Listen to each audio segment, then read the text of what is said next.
Bienvenidos al Instituto Libre de Altos Estudios, aquí en Caacupé. El gran placer y el gusto de tener la oportunidad de reencontrarnos con las ideas, con nuestra historia, en vísperas del natalicio de López, nuestro héroe máximo.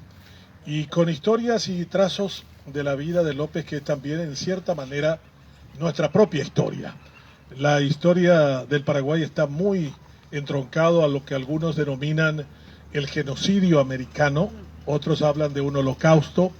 Hay muy pocas historias bélicas en el mundo donde el resultado de una guerra acaba con el 80% de su población. Y eso siempre requiere mirarnos al espejo para ver qué es lo que nos ha pasado durante ese tiempo e interpretarla en su dimensión más amplia posible. Por eso en el día de hoy nos da mucho gusto darles la bienvenida a ustedes y a la posibilidad de que una persona maravillosa como Víctor Duré, que es un historiador, un apasionado de su tierra y una persona que más que ninguno sabe en torno a lo que ha sido la experiencia del paso de López por el campamento de Ascurra. Lo conocí hace poco y visto en el relato que él hacía no solo la pasión de lo que fue ese momento, y también cuando me mostraba la fotografía de López, que es de las últimas, que fue tomada antes de su muerte en Cerro Corá, aquel 1 de marzo de 1870. Por eso doy la bienvenida a Víctor Duré. Quizás la mejor manera de definirlo es un apasionado de la historia, un hombre comprometido con su tierra, caacupeña, de Ascurra, y por sobre todo alguien que nos puede ilustrar de esa extraordinaria experiencia que fue el paso de López por Ascurra. Demos la bienvenida con este aplauso al historiador Víctor Duré.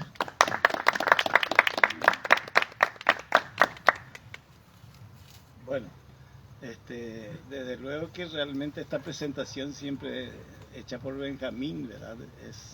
Es magistral. Incluso realmente, y desde todo punto de vista, ¿verdad? Muy buena, realmente, que hiere un poco mi humildad, porque soy, en fin, ustedes me conocen, ¿verdad? Yo soy uno de los propietarios de la librería La Aurora SRL, ¿verdad? Mi trabajo realmente es, ¿verdad? Dedicarme en estos momentos al comercio, ¿verdad? Y soy distribuidor de periódicos, ¿verdad? Bueno, pero en fin, por esas cosas, digamos así, de la vida, no soy de Ascurra, pero sí compré una propiedad en Ascurra y me sentí realmente en ese lugar imbuido, ¿verdad? Imbuido realmente por el ambiente. Y no es de balde realmente, ¿verdad? Que de alguna manera realmente, ¿verdad?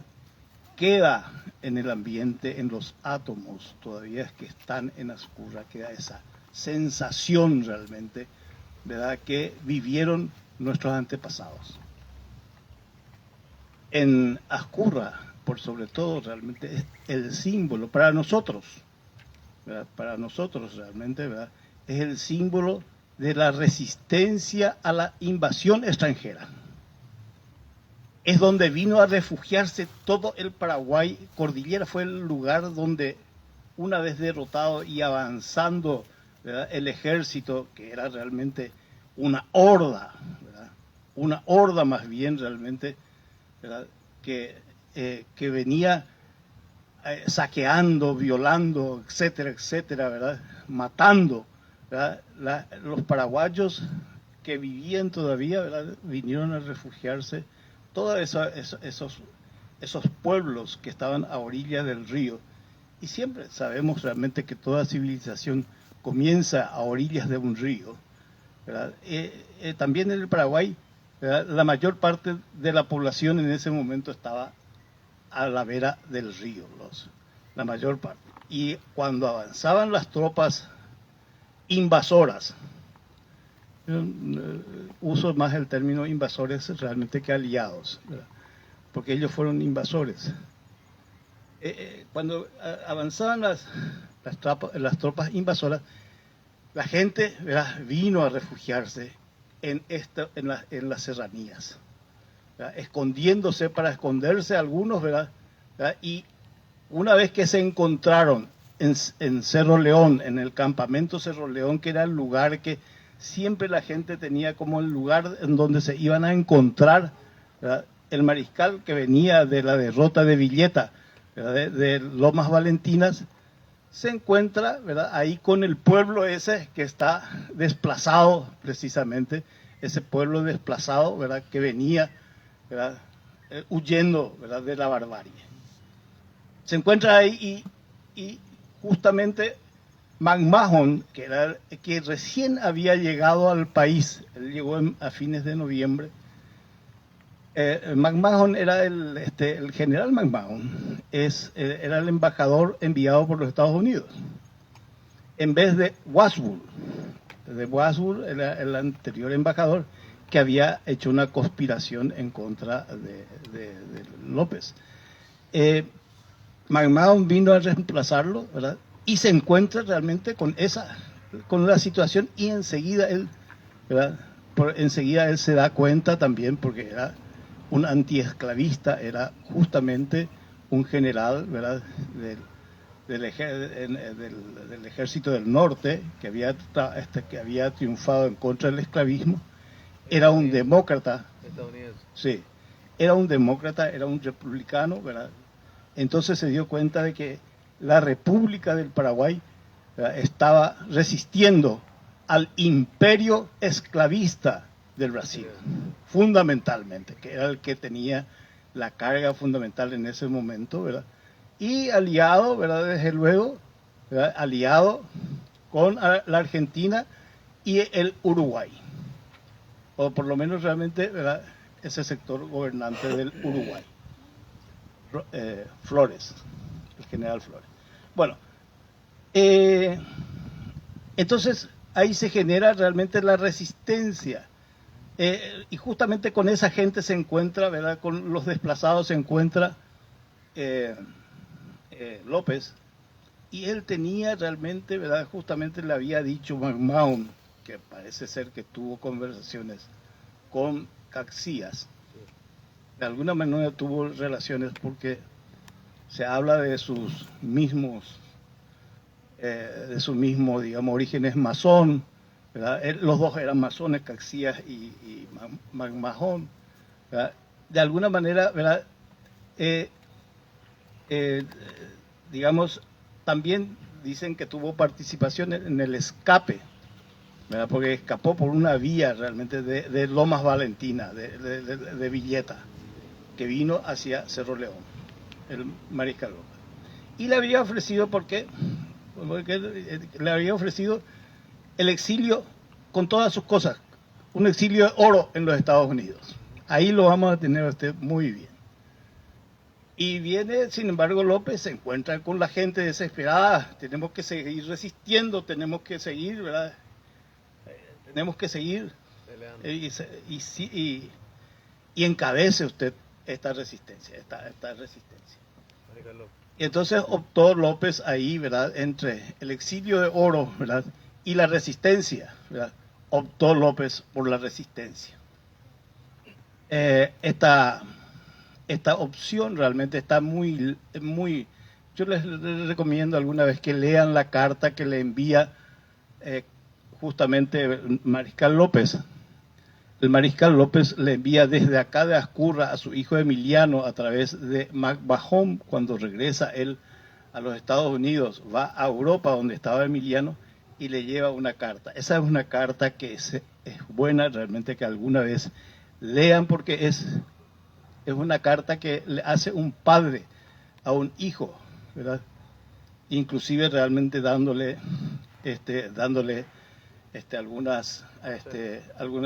algunos conceptos sobre la vida, ¿verdad? Les recomiendo que lean eso. Una de las cosas que sería bueno realmente que lean alguna vez, la carta del mariscal López a su hijo Emiliano, así como también realmente, ¿verdad?, el poema que hace, ¿verdad?, McMahon, ¿verdad?, Resurgirá Paraguay, que hace y le deja en el libro a Madame Lynch. Es también, ¿verdad?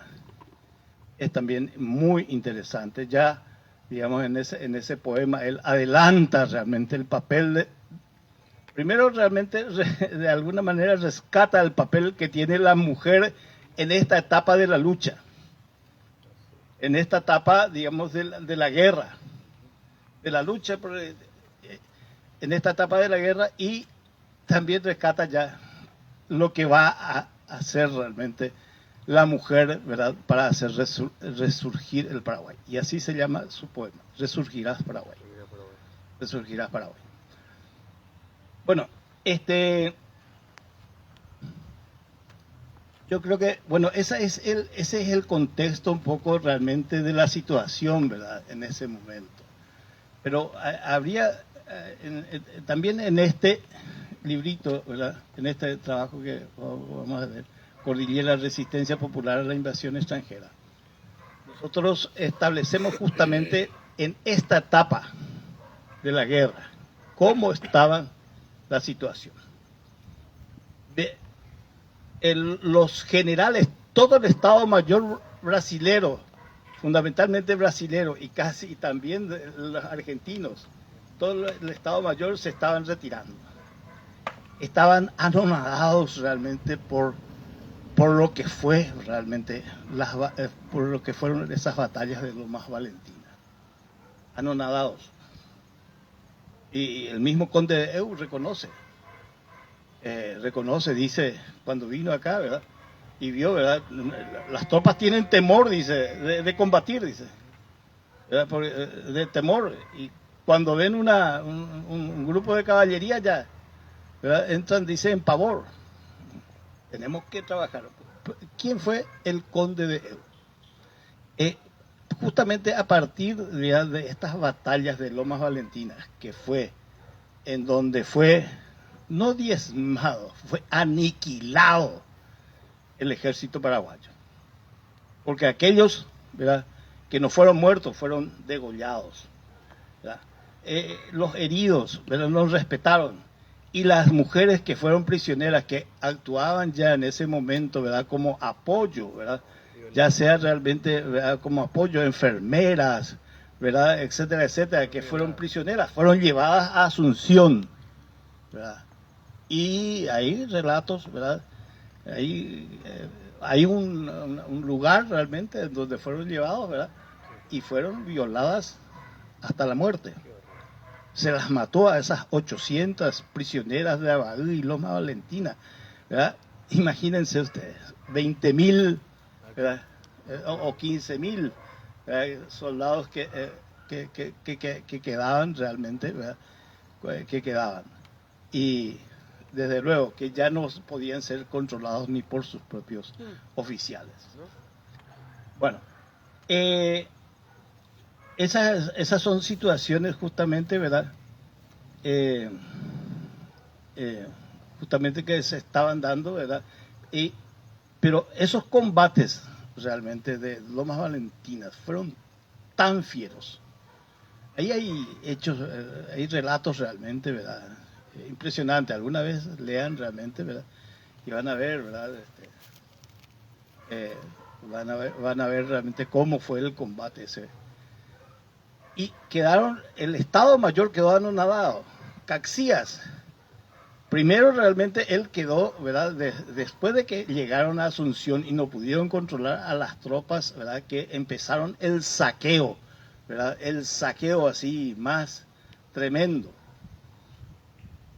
Muchos hay que también, digamos así, dicen, ese saqueo, ¿verdad?, las tropas, digamos, que las tropas hayan caído en el saqueo, es también fruto de que había una gran cantidad de mercenarios contratados precisamente, ¿verdad?, contratados por los ejércitos invasores. Esos mercenarios venían por la paga y por el botín. O sea, a ellos se les pagaba y después también, realmente, si es que conseguían cosas, rapiñar, ¿verdad?, rapiñaban. Y claro, Y como no podían ser los mercenarios, eran minoría, entonces le arrastraban a los negros, a los soldados, digamos así, ¿verdad? Para que también rapiñen y hagan también, ¿verdad? Para que también, ¿verdad? O sea, los encabezaban los mercenarios. Ese es el problema realmente de estos ejércitos mercenarios. Bueno, ahí renunciaron. Caxias dijo, no, acá ya terminó la guerra. Y les escribe al Pedro II, al emperador, le dice, bueno, yo terminé. Acá ya no hay ejército, ¿verdad? Yo soy un soldado y tengo mis principios. Acá, de ahora en adelante, realmente lo que viene es ya, ¿verdad? Ya viene, ¿verdad? La eliminación de la población. Y yo no soy un asesino, eso es cámara, dice el del cámara, el general Cámara dice que él era un asesino de niños y de mujeres. Yo no soy, y me voy. Caxias vuelve de Cámara. De Cámara. Sí, eso está justamente en un documento de Jarolín y de Rubiani. Una nota. Bueno, entonces dice, yo no soy realmente, ¿verdad?, un perseguidor de esclavos, porque eso eran tareas también que se le daba justamente, ¿verdad?, a los no a los perseguidores, porque Brasil pues era un país de esclavos, ¿verdad?, de esclavistas. Cuando se escapaban los esclavos, ¿verdad?, los iban y los mataban, ¿verdad? Los mataban, los torturaban, los mataban, ¿verdad? Y eso se encargaban, ¿verdad? No me viene en este momento cómo se llaman los... pero Caxias dice, yo no soy sargento de morros. Sí, no soy sargento de morros, dice. ¿Verdad? Sargento de morros era el encargado, de perseguirle a los esclavos y a los que escapaban. No, yo no soy, entonces tengo mis principios, ¿verdad?, y me vuelvo. Y así también realmente varios de su Estado Mayor, entre ellos también, ¿verdad?, el almirante, ¿verdad?, el almirante también, ¿verdad?, y quedó prácticamente descabezado. Para ubicarnos en fecha, sí. ¿Estamos hablando de qué fecha? 1869, 1800, enero, el 10 de enero aproximadamente, entre el 10 y el 15 de enero hace su renuncia y va, ¿verdad?, por vía Montevideo, y viaja otra vez. Esa es o sea, principios de enero. Tengan en cuenta lo siguiente, ¿verdad? Asunción fue ocupada el 1 de enero de 1869. O sea, va, ¿verdad?, un 1.500 hombres, ¿verdad? 1.500 hombres como una avanzada, ¿verdad? Una avanzada que desfila por Asunción, no había nadie, ¿verdad? Nadie, ni una resistencia, desfila y quedaron en Asunción esos 1.500, ¿verdad? Y el 5 recién llega el grueso de la tropa, viene por Luque, entra por el camino de Luque, el 5, ¿verdad?, los 15.000 a 20.000 hombres que quedaban, ¿verdad?, del ejército, 20.000. Y el 5 de enero, ¿verdad?, es que entra, el 1 de enero, o sea, la batalla más grande de aniquilamiento prácticamente en Lomas Valentina se va el 27 de diciembre de 1868. 27 de diciembre. El mariscal viene el 28, llega el 28, el 29 llega en Cerro León, en el campamento Cerro León en Pirayú. Sí, antes, 2 días antes. 2 días antes. Y el 29, ¿verdad? Después de hablar con la gente, encontrarse ahí, él hace su pronunciamiento de convocatoria a la resistencia, donde dice que fue fortuita la derrota, ¿verdad? Y que comienza la resistencia. Y convoca, ¿verdad? Convoca nuevamente, ¿verdad?, a formar un nuevo ejército. Pero ya el ejército ya sobre la base de que, evidentemente que no hay nada que hacer, eran niños, ancianos y heridos recuperados del hospital de Caacupé y de Pirihuí. El hospital más grande, ¿verdad?, que atendió a los heridos de Lomas Valentina fue el hospital de Caacupé, que se hizo alrededor de la iglesia, en donde se recuperaron más de 3.500 heridos. De esos 1.500 heridos, justamente, bueno, esas son las fechas, más o menos. Entonces, pero el 29 hace su convocatoria, el mariscal, y el 1 de enero también, el mismo día en que Asunción era ocupada por las tropas aliadas, él se instala en los Bajos de Ascurra, justamente convocando, ¿verdad? El mismo día de la ocupación, ¿verdad?, de Asunción, él se instala en Ascurra, en los Bajos, hacia abajo. No sé si ustedes conocen, ¿verdad?, la parte de Ascurra de la serranía, esa parte que Pedroso le llaman, actualmente le conocemos como Pedroso. Hacia ahí justamente nosotros encontramos, y está todavía, tenemos que rescatar alguna vez realmente, están las piedras de lo que fue la casa que él ocupó allá en los Bajos de Ascurra. La aplicación estratégica del por qué allí. Porque ahí, Cerro León está en una llanura, rodeado de cerros. Podían ser tomados los cerros y desde ahí realmente, ¿verdad?, podían rodearle.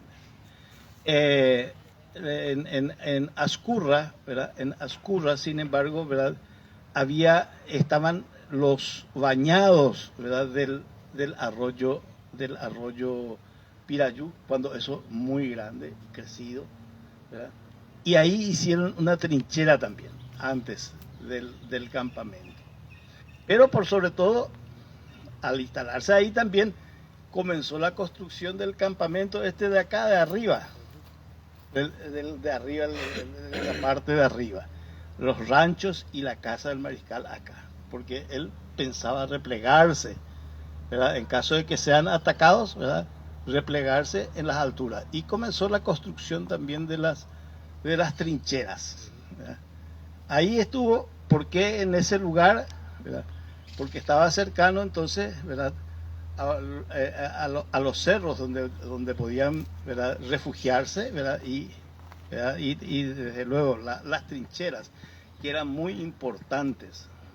Las trincheras fueron muy importantes realmente porque las armas que ya poseían el ejército de los invasores, ¿verdad?, hasta ese momento eran muy buenas también, pues tenían más distancia, ¿verdad?, y eran, ¿verdad?, más fácil digamos, era más fácil de recargar, ¿verdad?, de recargar y de utilizar. Estamos hablando de qué población alrededor de López, cuánta gente. Bueno, aproximadamente, bueno, ahí ya se calcula justamente, hay un cálculo, ¿verdad?, que aproximadamente sería en toda la cordillera, ¿verdad?, entre la cordillera estarían aproximadamente de 400 a 500 mil personas vinieron. 500.000. Sí. ¿Toda la población paraguaya? Toda la población paraguaya. Toda estaba acá. O sea, cuando se instala, imagínate que cuando se instala justamente la estrategia en esta etapa de la guerra de los invasores y de Pedro II era, por una parte, un aspecto político y por otra parte un aspecto militar. El aspecto político lo tenía Paranos. ¿En qué consistía esa estrategia política? Crear un gobierno títere en el Paraguay. Legionario le decían, ¿verdad? Pero no, títere, porque Rivarola no fue legionario. Rivarola, en fin, es otra historia, ¿verdad? O sea, era sargento ¿verdad? De enfermería, que quedó dormido en un determinado momento, ¿verdad? Que hubo una lluvia grande y seis de los enfermos, ¿verdad? En el hospital acá de Cacupé murieron, ¿verdad? Ahogados por el raudal. Entonces lo castigaron a Rivarola y lo mandaron a Cerro León. Y lo primero que hizo Rivarola, ¿verdad? Cuando se aproximó el ejército brasilero, eso fue a fines de junio, se pasa. Y Rivarola era una persona muy capaz, además enfermero, ¿verdad? En la parte, y tenía informaciones de primera. Primero que él era de Uceda Ayala, conocía muy bien la cordillera, conocía muy bien porque él estuvo escondido acá, ¿verdad? Estuvo escondido un poquitito, un tiempo estuvo escondido. Entonces conocía muy bien la cordillera, le dio los lugares de paso justamente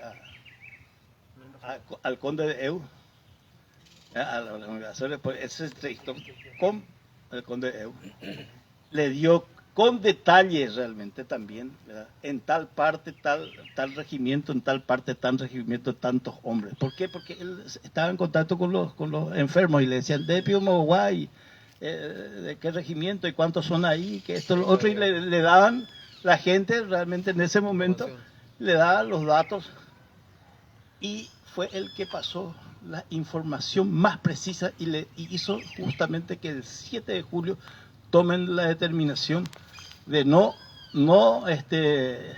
digamos atacar de frente, ¿verdad? Las trincheras, ¿verdad? de Ascurra y de la cordillera, porque esa era una trinchera que se extendía por prácticamente 60 kilómetros y que cubría varios pasos. Acá justamente un mapa que lastimosamente el paso, pero que esto vamos a estudiarlo después.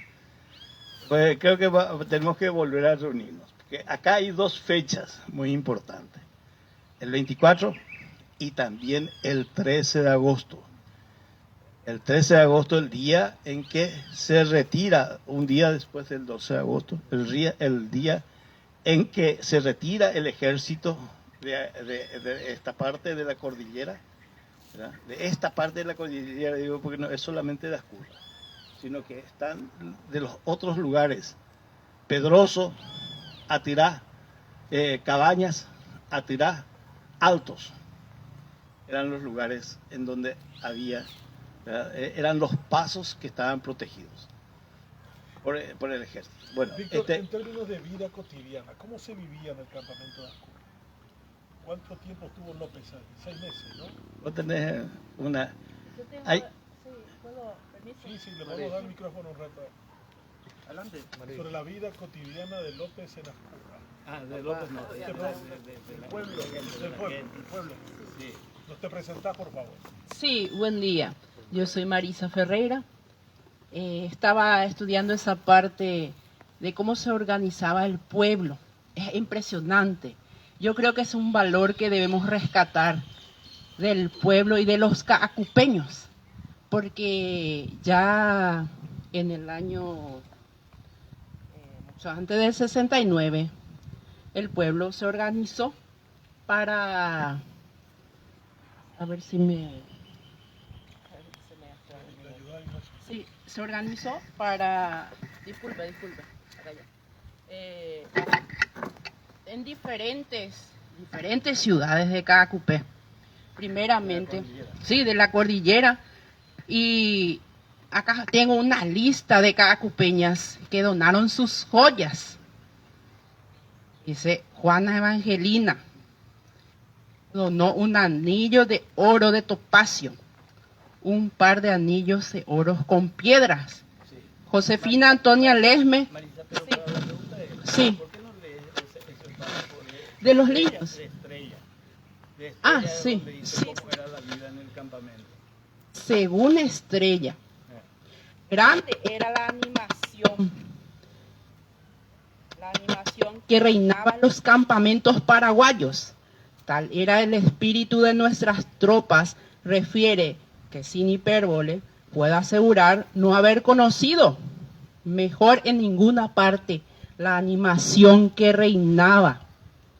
Ciertamente un entusiasmo festivo, y no hay prima noche en que no rompan, porfia, cada división y cuerpo, los más alegres galopes de música, los bailes se alternan con las fatigas de ordenanzas y cada soldado halla su solaz en brazo de una paisana, con quien revolotea al son de un cielo ataque y una alegre palomita, y qué sublime contraste.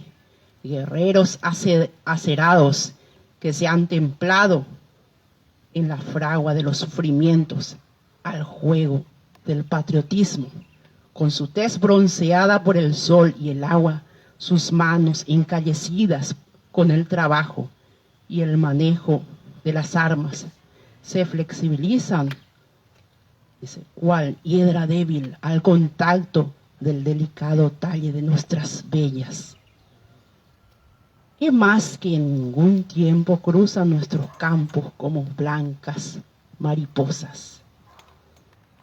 Y ellos, a pesar de la guerra, vivían cantando y bailando. Hasta llegó un punto en que los aliados, creo que el 29 de julio, atacaron con sus nuevas armas. Y no hicieron caso. Ellos estaban bailando y danzando. Y no hicieron caso a los bombardeos. Esa es la vida Sí. cotidiana. Esa era la vida. Y hay una parte de Estrella que quiero resaltar. Dice, criticaba mucho la ociosidad. Las personas que no hacían, por ejemplo, dice la vendedora de limones. Sí, sí, la vendedora de limones dice, anda holgazaneando, no siembra, no teje. Sus compañeras, dice, trabajan y ella vive a costa de ellos. Y critica la ociosidad en otra parte también. ¿Por qué no crían gallinas? Dice un artículo de Estrella. Y dice la gente, no, y aguarajo, palabra, rugasuje. No, y me curé, hamba, ere pico na pe moi chupe, pete ya guape, pete tronco de peña puti. Cuidado la pender rugasure, hamba, iko kwa mita caria, ya po, te coreico, ape, no ya tender la rugasure.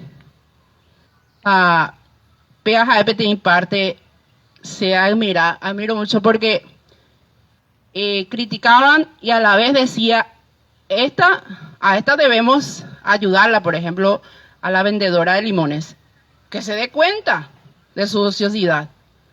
Y a estas personas también, que no crían gallinas, que no ayudan, también hay que sacudirlos. Esa parte quiero resaltar, ¿verdad? Sí. Voy a explicar más. Lo voy a volver a... interesante la descripción. Ahora, Víctor, como para entender y como para dejar un testimonio de este momento, la trascendencia de Azcurra en la historia del Paraguay y el paso del mariscal por un periodo de casi 6 meses, quizás un poco más, por esta tierra. ¿Qué es lo que nos marca? Si hay un sello que deja Azcurra en nuestra historia de la guerra de 1800, del 64 al 70, ¿cuál es? Sí, bueno, por sobre todo, Hay que entender que Ascurra es el lugar en donde se estaba creando ese ejército, ¿verdad?, de resistencia, aproximadamente 13.000 personas, pero que no estaban todos en Ascurra. Estaban distribuidos, ¿verdad?, en los pasos, en estos pasos justamente de Altos, Atirá, Cabañas, Pedroso y Cerro León. Cerro León, además de Ascurra. Yo creo que en la parte de Ascurra hay que entender un poco bien. Es el lugar donde estaba el ejército. Era el lugar donde estaba el ejército. Y normalmente también en donde estaba el ejército era el lugar en donde se carneaba, en donde había carne, ¿verdad?, en donde había también, ¿verdad?, mucho abastecimiento, ¿verdad? Porque hay que entender realmente de que era una sociedad militarizada, ¿verdad? O sea, estaba en función al ejército. Y también de alguna manera la organización también que se hizo de la gente fue paramilitar. O sea, era digamos así, estaban grupos de producción que eran fundamentalmente mujeres, ¿verdad?, a quien encabezaba una sargenta. Había muchas sargentas. Pero eran las sargentas, eran las que digamos, cuidaban justamente. Ahí en ese relato que un poco ella vio la parte en donde dice, en su grupo ella era muy criticada, limonera, en su grupo. Ellos tenían un grupo de producción, pero ella no quería hacer, ¿verdad? Lo que pasa es que ella no quería hacer lo que las demás hacían, no quería producir, sino quería ir a vender más limones, bueno, por eso le critica mucho, ¿verdad?, o sea, de alguna manera. Entonces la organización, hay que entender lo siguiente de Ascurra, ¿verdad? El Estado paraguayo estaba en Cordillera y la cabeza de este Estado estaba en Piribebuy. Piribebuy era la capital.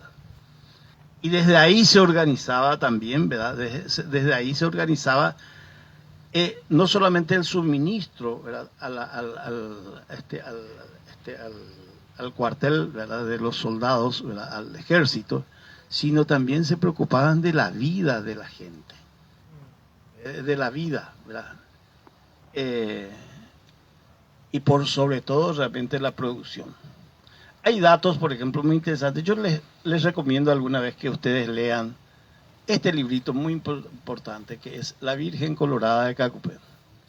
Es un poco provocativa, ¿verdad? El título es un poco provocativo, La Virgen Colorada, ¿verdad?, de Cacupé. Parece que realmente le inspiró a Galaverna alguna vez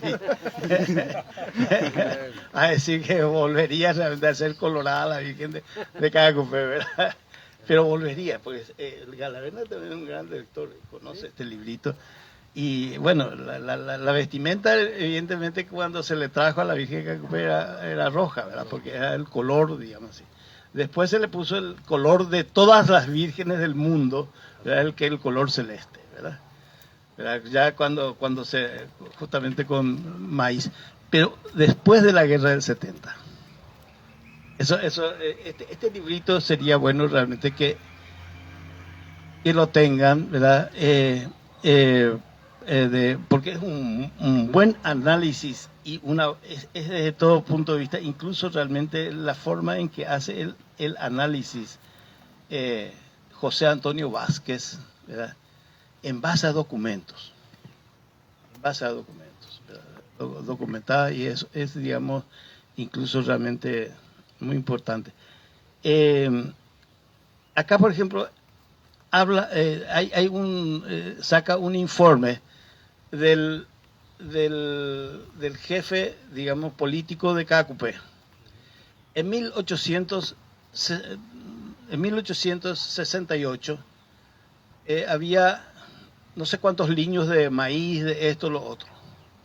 En 1869, cuando ya estuvieron acá, ¿verdad?, ya estuvo la población acá, eso se multiplicó por 10 los liños sembrados. Por 10, o sea, Si eran 1000 los liños sembrados de mandioca, bueno, se fueron a 10.000. O sea, la producción, le daban mucha importancia a la producción. Pero, ¿verdad?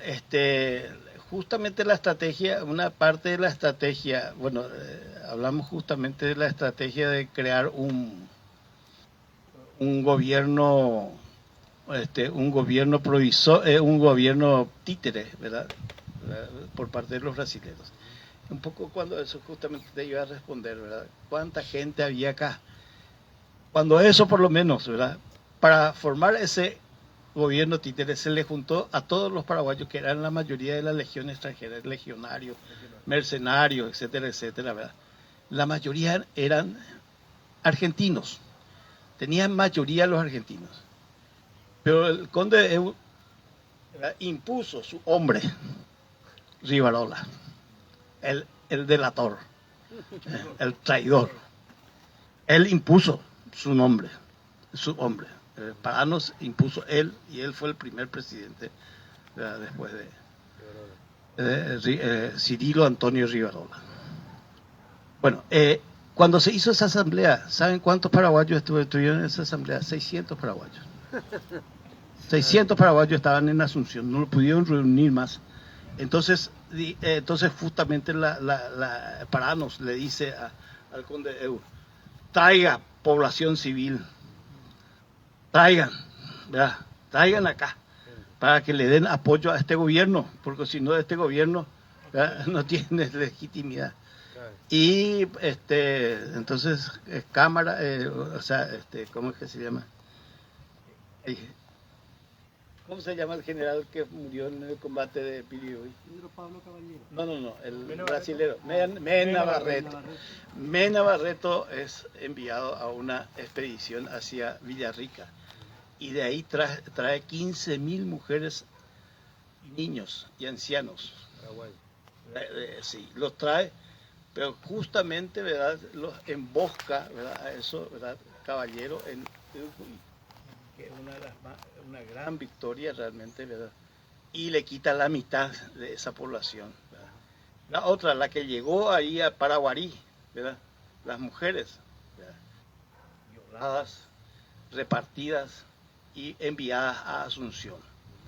A Asunción, ¿verdad?, a desfilar desnudas, ¿verdad?, y después le tenían en la calle, porque no, todos los edificios estaban ocupados, ¿verdad?, por el ejército invasor. Todos los edificios y todas las casas.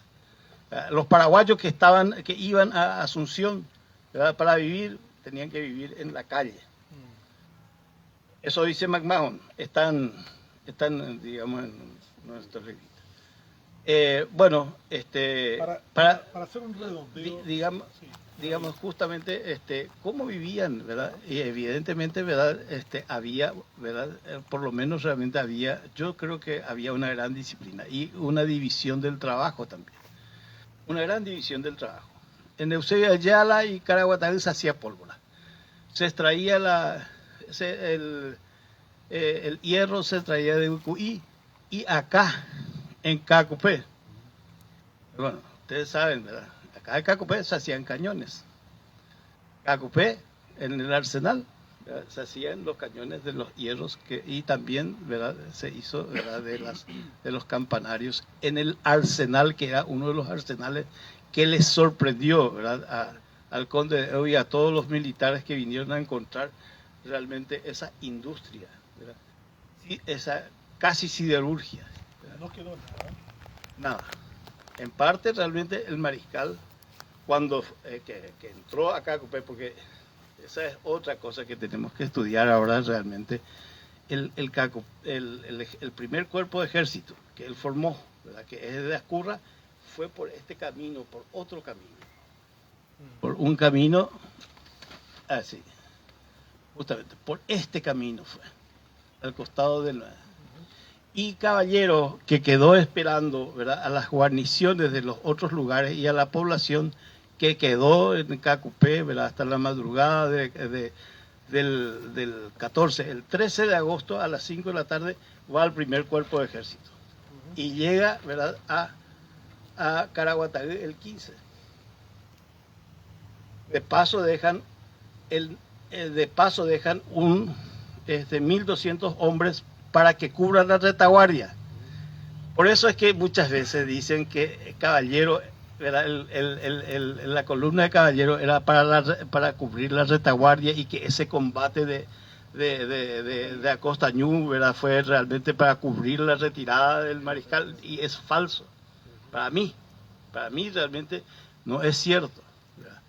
O sea, fueron alcanzados, y por los datos que tengo justamente del mismo conde de Eu, de sus diarios, ¿verdad?, él dice muy claramente cómo hizo para alcanzarle el 16 de agosto, ¿verdad?, en la salida en la salida de Díaz Cue, de la selva esta de Upucú, ¿verdad? Esa era una selva intransitable prácticamente, y cómo realmente lo alcanza el cuerpo, ¿verdad?, el cuerpo de infantería, que solamente marchó con los con los fusiles de repetición, con los que eran prácticamente en ese momento las armas automáticas de 6 tiros y de 1.200 metros de distancia.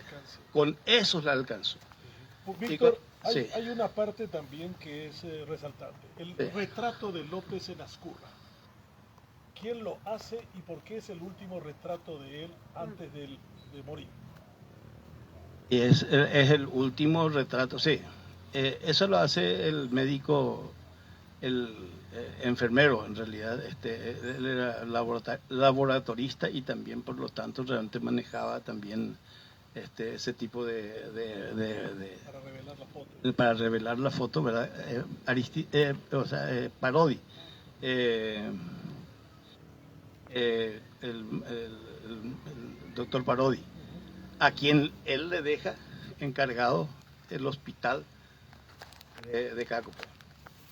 ¿El retrato sería de qué fecha? El retrato es, ese retrato es, eso se hizo en los bajos de Ascurra, en los bajos todavía de Ascurra. Y se le hizo también junto al coronel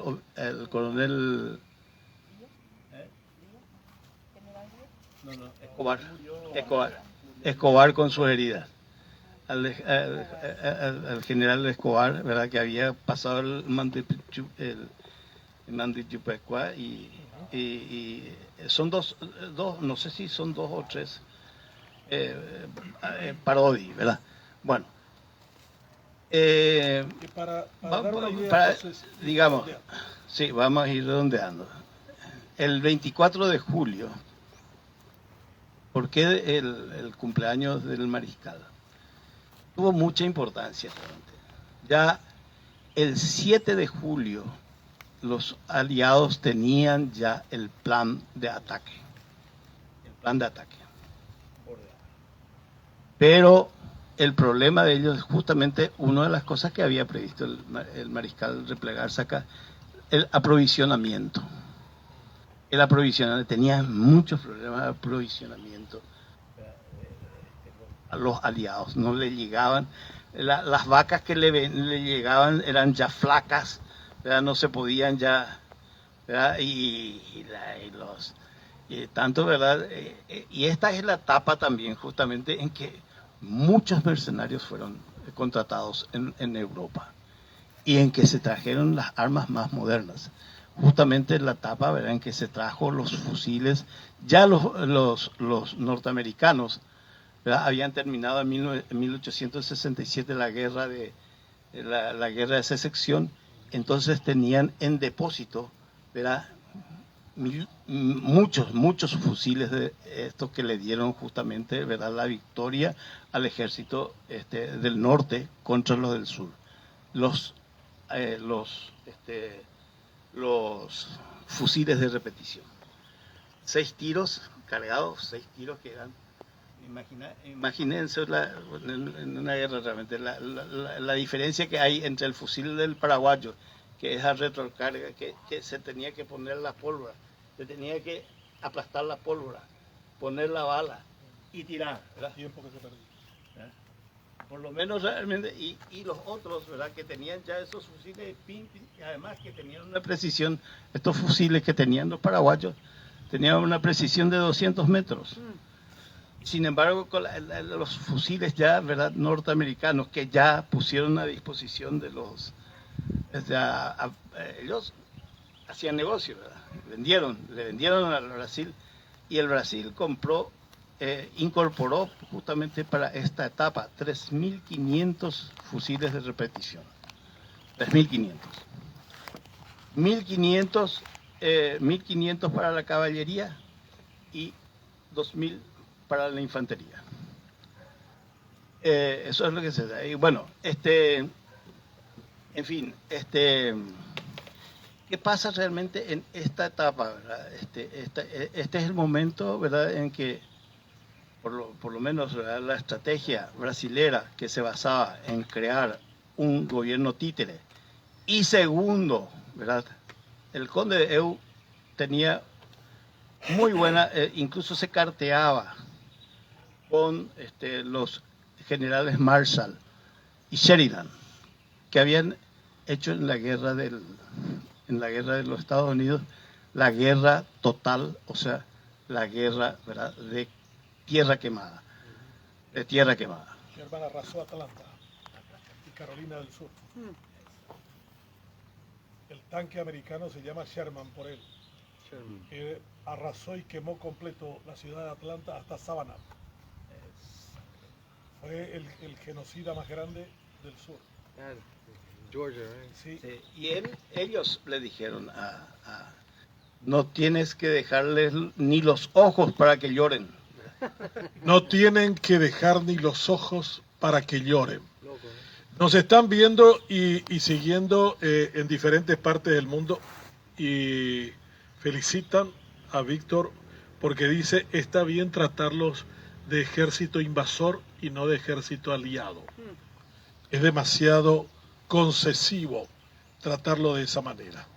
Y también otra persona me referencia el tema de McMahon. McMahon es un representante norteamericano que llega aquí a Ezcurra, conoce aquí a López y escribe esto que es realmente impresionante. Es una oda escrita en el álbum de Lisa Lynch, y dice el norteamericano sobre el Paraguay: bella y núbil república de la zona encantada, reina de 1000 arroyos, tu nombre solo ayer desconocía el mundo, pero tu fuerte espada te conquistó una gloria que nunca han de perder. Qué infortunio que el brazo de la guerra te arrastre por el sangriento surco de un destino fatal. Qué vándalos te traigan la ruina y el desastre por agua y tierra en una porfía desleal. Los campos en que yacen en su fúnebre lecho, tus legiones sagradas vieron el esplendor del escudo que cubre tu inmaculado pecho y el ondear de tu ínclito penacho tricolor. Si la paz con bravura y abnegación se gana, y el patrio honor de todos es el más alto bien, detenga la sangre que de tus venas mana, y de frescos laureles corónese tu sien.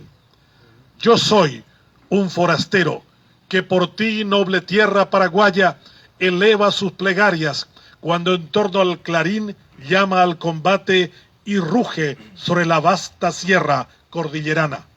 El cañón humeante de uno al otro confín, y pido que tu estrella surja resplandeciente como la más hermosa del cielo tropical, cuando tus enemigos desistan del demente sueño de hacerte esclava tras lucha desigual.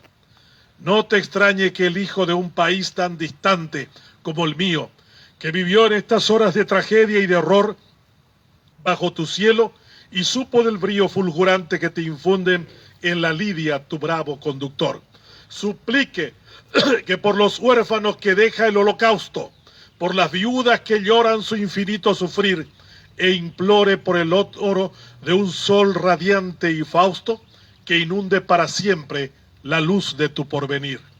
La muerte de Polonia lloraron las naciones, pero ninguna para socorrerla empuñó su espada, y no impidieron con sus lamentaciones la iniquidad de un crimen que a todas mancilló. No temas que te llegue semejante destino. Confía en el amparo de Dios y en su bondad, pues tú con sangre escribes un decreto divino que dispone el rescate de tu sacra heredad. Adiós, soberbios bosques del Paraguay umbríos, umbríos naranjales, llanuras y praderas en flor, donde en alegre danza se deslizan tus ríos como un desfile eterno de cristal y rumor. Y vosotros, collados que el poderoso aliento recibes de los Andes, o el saludo del mar, o la caricia helada con que en alas del viento las nieves patagónicas os vienen a besar. Vosotras, cordilleras, en donde en cada pendiente la libertad aguza sus lanzas para herir, mientras sus campeones entre el eco rugiente del combate vigilan sin comer ni dormir. Que la paz os devuelva la verdura hoy marchita de vuestras empinadas cumbres, cuando el cañón hostil ya no resuene y a la presente cuita reemplace el trabajo prolífico de la acción. Mujeres paraguayas, cuyo gentil semblante nos revela a los ojos que por primera vez os miran, la bravura que hay en vuestro talante, la espartana energía que hay en vuestra altivez. ¿Qué pueblo que ha criado tales hijas debiera desesperarse? ¿Y qué hijos que hubisteis de nutrir lograrán resignarse jamás a la extranjera sumisión y ante un trono cobarde sucumbir? No serán ciertamente quienes aquí agrupados en torno a sus fogatas, en este anochecer de cordillera, sobre la serranía se preparan callados para la nueva lucha que el día ha de traer, y alientan en sus pechos heroicos la esperanza de escarmentar el triple conquistador audaz para entonar mañana sus signos de bonanza, de reconocimiento, de júbilo y de paz. Que así sea, y ahora con amarga tristeza debe partir el alma llena de gratitud quien admiró como norteamericano tu clima, tu cielo, tu belleza. Oh esmeralda preciosa del hemisferio sur, debe volver al suelo de sus mayores, suelo que habitan hombres libres y donde todos ven ansiosos los estragos de este implacable duelo. Y a Dios te suplican y te desean el bien. General Martin McMahon, junio de 1969. 1869. Lisa, por favor, te invito acá para recordar ese momento de Acostañú del cual se refirió muy bien Víctor, y también nos dio una interpretación de lo que significó ese momento en nuestra historia, y especialmente este canto que nos recuerda nuestras escuelas, el patriotismo y el sentido de la recordación que estas fechas de agosto, de julio nos traen muy profundamente. Nunca había escuchado esto que leíste, Benjamín, y leí la vez pasada que una nenita, le preguntaban estos que pasan por las redes sociales, le dice la nenita a su mamá, mamá, ¿qué es el infortunio? Y ella le mira y le dice, no sé, mi hija, somos mujeres. Yo reproduciría esto y cuando nuestras niñas nos pregunten a nosotras las madres, mamá, ¿qué es el infortunio? Con orgullo tenemos que decirles, no sé, mi hija, somos paraguayas, de verdad.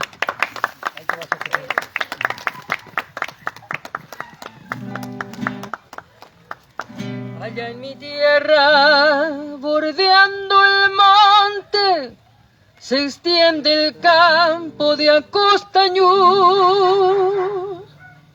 llano florido que en su silencio recuerda aquella guerra guazú. Surcan sus valles viejas trincheras llenas de gloria tradicional, como el 70 se alzan las sombras de aquellos bravos del Paraguay.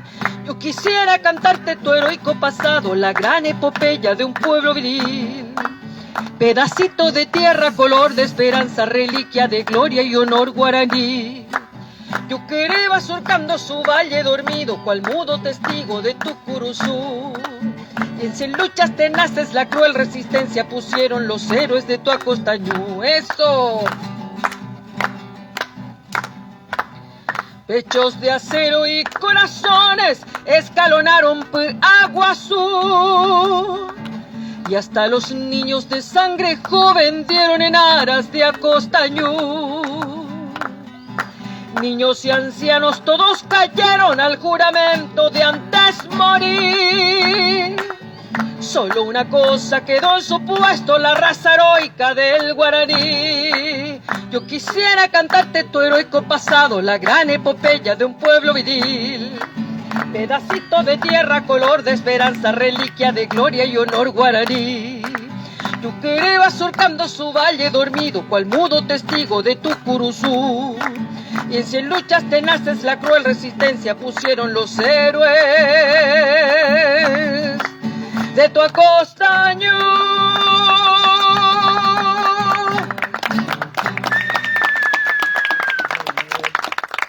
Muy bien, gracias Lisa. Y para concluir nuestro encuentro de hoy, que es el primero de tantos que vamos a tener, quiero presentar a Ignacio Núñez, que es un apasionado de estos temas, que en los últimos 10 minutos nos dé una visión de lo que significa la recordación de López desde la perspectiva de la construcción del pensamiento paraguayo. ¿Qué es lo que representa él? La bravura, la resiliencia, ¿qué virtudes son las que nos deja? Y por sobre la que deberíamos proyectar también una reconciliación entre el pasado, el presente y el futuro. Ignacio es un maestro, es un profesor de filosofía de la Universidad Católica del Paraguay. Gracias, autor. Gracias, don Víctor. Gracias, queridos presentes. Imposible no rememorar ese grupo de lectura que tuvimos con un título de un libro bastante interesante y provocativo, como dice aquí don Víctor, El Napoleón del Río de la Plata. Imagínense, El Napoleón del Río de la Plata, escrito por 2 italianos, historiadores, periodistas, y publicado en 1970. Por los 100 años de la muerte del mariscal, vinieron Iván Boris, es uno de los autores, a hacer la investigación aquí en Paraguay, y publicaron ese libro. Lastimosamente nuestra visión histórica está influenciada por un maniqueísmo. O somos lopistas o somos antilopistas. Entonces nosotros, para poder ser un poco objetivo, buscamos un texto, algo objetivo, a un historiador, o a 2 historiadores, en este caso extranjeros, para que nos den la visión sobre la guerra del Paraguay y especialmente sobre la figura de López. En el siglo XIX, en toda Europa, confluían una serie de pensamientos entre el liberalismo, el racionalismo, y estaba de moda especialmente el romanticismo. Eso es esencial y clave para entender a López. Francisco Solano es enviado en 1852 a Europa, donde visita la corte napoleónica. Napoleón III, sobrino de Napoleón I, estaba al mando del imperio francés en aquel periodo, y Francisco Solanos empieza a tener una cercanía no solamente a Napoleón, sino al influjo romántico. Hay una anécdota fabulosa que Iván Boris relata, que fue el momento en cuando Solano es recibido respetuosamente por Napoleón III y va de visita a Les Invalides, o la tumba de los inválidos, que es la tumba de Napoleón. Y estuvo ante la tumba de Napoleón como 3-4 horas ahí en silencio, mirando a Napoleón, la tumba del emperador. Y a esto quiero referirme a un escritor francés que nace en el año 1800, uno de los más grandes letrados franceses, Honoré Balzac. Balzac dice, nace en 1800 y crece presenciando la grandeza de Napoleón. Y esto es muy interesante, porque Napoleón, con su genio, sin pertenecer a una casta, a una nobleza, logró construir todo un imperio, dejando como precedente de que no hace falta pertenecer a una raíz noble para construir un imperio. Entonces, la figura más fascinante de ese periodo era sin duda Napoleón. Y dice Honoré Balzac que no existía ningún personaje que no quería ser como Napoleón. Todos querían ser Napoleón, dice.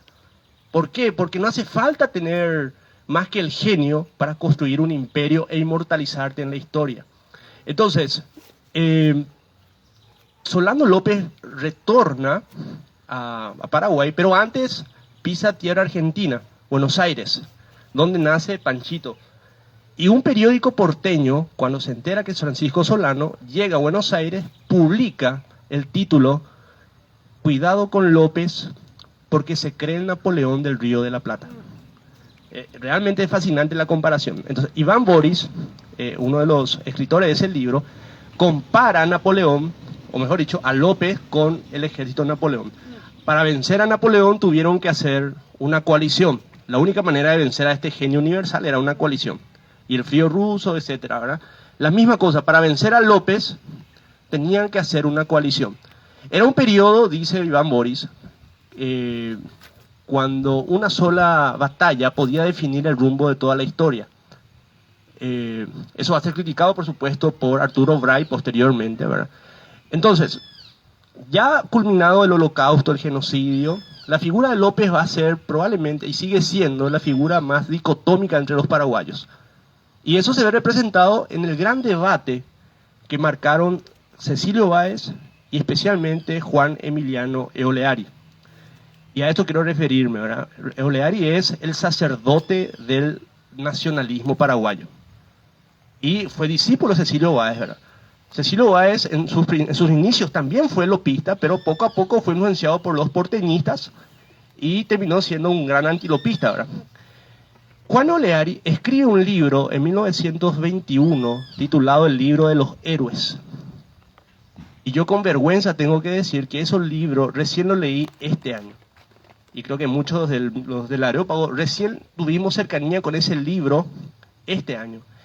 El libro de los héroes, y a esto quiero referirme, vincular con la línea del pensamiento romántico, la figura del genio, la figura del héroe, es un retorno al mundo griego, porque el héroe era aquel que siendo mortal, un simple mortal, era capaz de hacer hazañas propias de los dioses. Eso es el héroe en el mundo griego.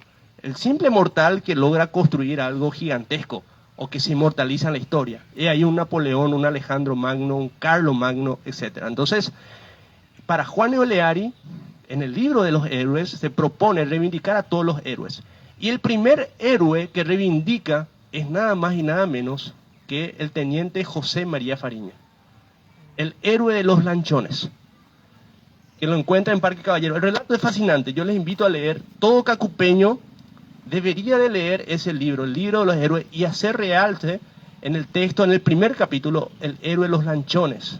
El Adamastor guaraní le llama al pobre viejito Fariña, que era cuidador de la casa de General Caballero, en el Parque Caballero. Ahí le encuentra Juan Eoleari a nuestro héroe, y relata cómo con un solo lanchón mandó al fondo del río La Joya, el Río de Janeiro, y se enfrentó a más de 100 cañones brasileños. Ahí está el héroe de los lanchones. Entonces, Juan Eoleari es el sacerdote, el reivindicador de López. No solamente él, está Manuel Domínguez, Ignacio Apane y Natalicio, una serie de pensadores que vienen a reivindicar la figura de López. Porque el relato, como dice el filósofo Friedrich Nietzsche, no existen hechos sino interpretaciones. La historia los cuentan los vencedores. Y el relato que quedó, por supuesto, fue el relato aliado, donde López estaba fuera de la ley, y empieza rápidamente una fuerte reacción con esa línea liberal que supuestamente trajo la libertad y el progreso.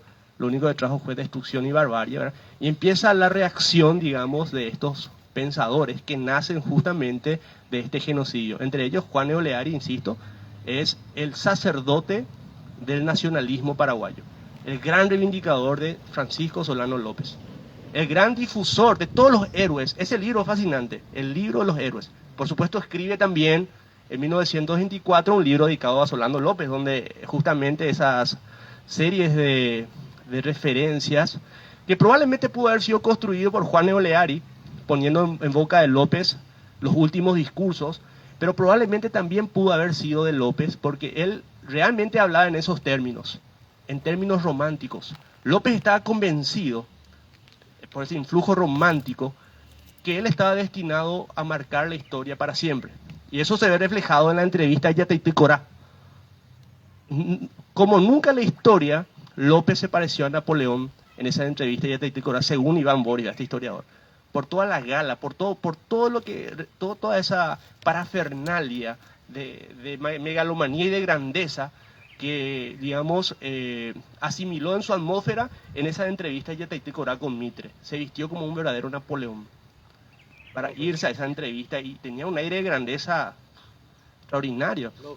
López. Más que nunca fue Napoleón en esa entrevista a Yateití Corá, ¿verdad? Bueno, Napoleón se autocorona ante el Papa, por ejemplo, ¿verdad? Para demostrarte su megalomanía y su grandeza, ¿verdad? Y bueno, le somete a la nobleza, a los Habsburgo, a toda esa gente de la nobleza, le enseña a agachar la cabeza ante el genio, ¿verdad? Entonces, para ir cerrando, doctor, López, a mi modesto juicio, va a seguir siendo un motivo de discusión y de división, lastimosamente, porque así se construyó nuestra historia. Lopismo y antilopismo. Lo cierto y lo concreto que nosotros tenemos que quitar de ello ese ejemplo de amor patriótico, porque si algo, digamos, está en disputa, es la ausencia, digamos, de ese patriotismo que caracterizó a nuestro pueblo desde siempre. O sea, hay una pérdida, digamos, y a mi modesto juicio eso es debido al globalismo, al liberalismo global, que atenta directamente contra la identidad y contra la cultura. Y estamos en esa disputa. En cuanto a la línea de pensamiento, esto se define entre nacionalismo y globalismo. Es nuestro debate frecuente con el doctor Benjamín, ¿verdad? Hacia dónde se encamina el porvenir de no solamente de la sociedad paraguaya, sino de toda la humanidad, es entre el nacionalismo y el globalismo. Nosotros tenemos claros ejemplos de nacionalismo serio, de verdad. No de discurso al cual se apela para ganar una elección. No, práctico. Amor patriótico. Tenemos ejemplos clarísimos. Por eso, y eso parafraseo a Cecilio Báez, al paraguayo no hace falta enseñarle filosofía, le cuesta mucho, ¿verdad? Hay que enseñarle historia. Hay que enseñarle la historia. Y quiero cerrar una frase de Cecilio Báez, que tenía un sentimiento interesante hacia López, ¿verdad? No todo desprecio ni aprecio, pero cuando recuerda lo que es el nacionalismo, Cecilio Báez, dice que consiste en que cada paraguayo sea educado. Eso es el nacionalismo de Cecilio Báez. Llenemos de escuelas del Paraguay, si queremos ser nacionalistas. Eduquemos al paraguayo, que ningún paraguayo sea juzgado de muerto de hambre, ni de mediocre, ni de cretino ante el extranjero. Y lastimosamente, ¿cómo es juzgado el paraguayo en el extranjero? Como mediocre y muerto de hambre. Entonces, el nacionalismo de verdad consiste en educar al paraguayo, que ningún paraguayo vuelva a ser tratado de mediocre, ni ignorante, ni muerto de hambre. En eso consiste el nacionalismo para Cecilio Báez. Tenemos claro ejemplo de nuestros ancestros, digamos.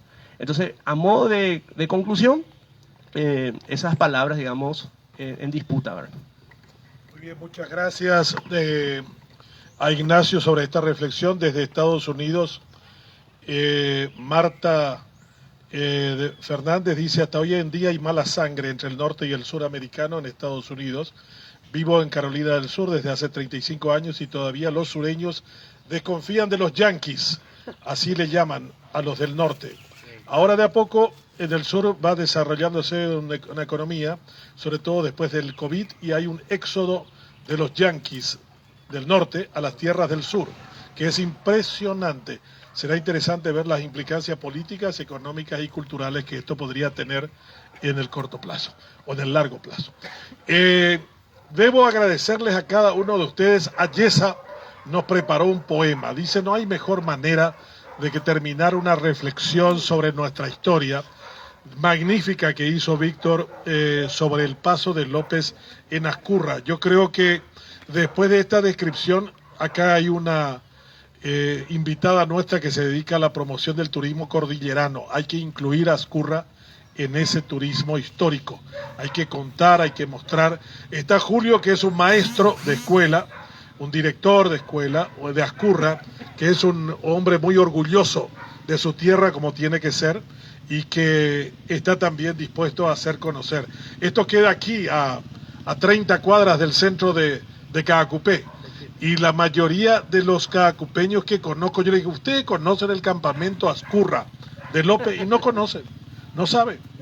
Es realmente terrible y esto tiene que nacer hoy como el compromiso para que nuestro próximo encuentro hagamos en Ascurra.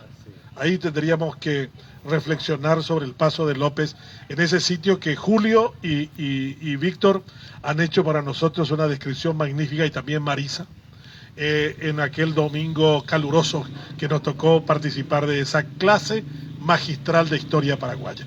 Ayesa nos hace la parte final de nuestro encuentro de hoy en vísperas del natalicio de López. Muchas gracias, doctor.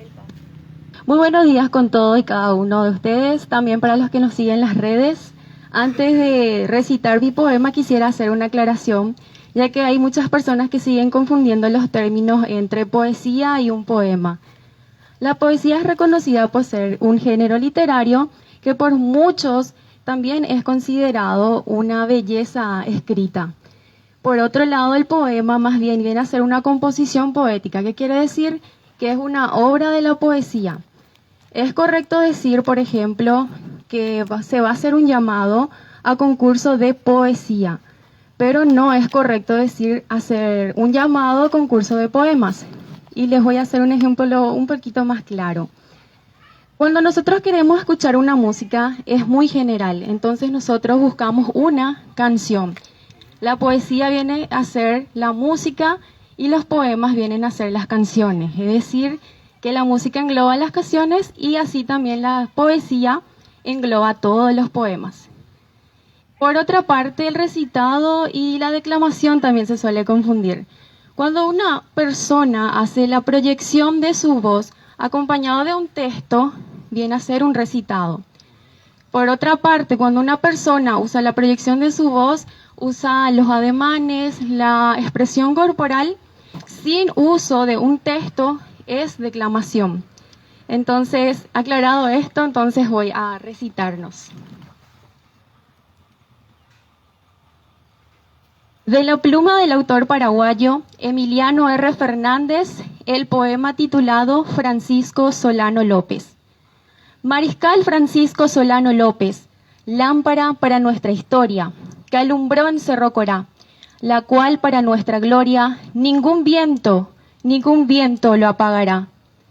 Fue un 1 de marzo con relieve de tormentas, año en los bronces grabados, 1870.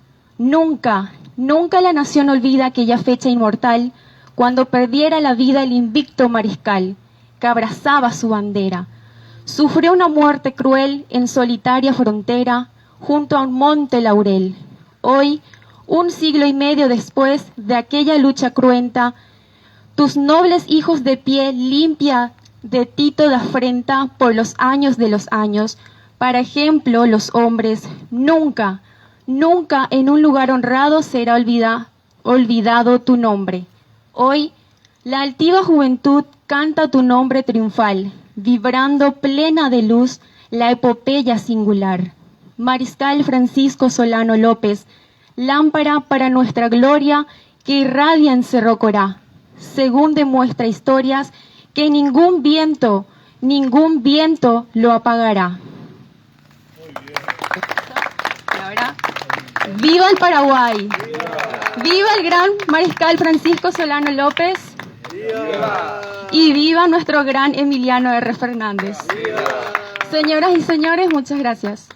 Bien, gracias Ayesa, gracias a cada uno de ustedes por este acto magnífico, gracias al Areópago por haber organizado este evento realmente magnífico y también llenarnos de ideas, de compromisos y de vivencias. Así que ha sido un gran placer haber compartido también con los que nos han seguido a través de las redes sociales y han compartido con nosotros este momento singular. Hasta la próxima para seguir recordando el valor de nuestra historia y el valor de nuestra tierra y el valor de cada uno de los paraguayos. Muchas gracias.